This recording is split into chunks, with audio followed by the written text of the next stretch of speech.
Good day everyone, my name is Rihanna Mars Edriante and I'm from grade 5 Gratitude. And what I'm gonna do here is some experiment.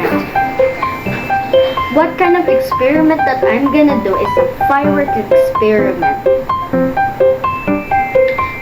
And the reason why I picked this experiment because of the fascinating chemical reaction and even of the fireworks colors.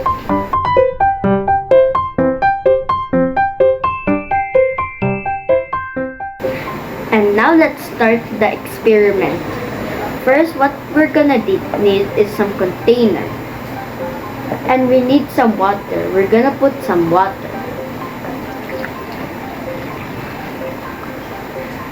And after that, we're gonna put some oil, but a little bit, not too much.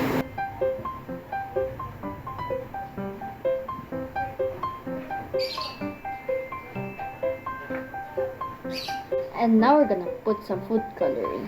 First is the red one.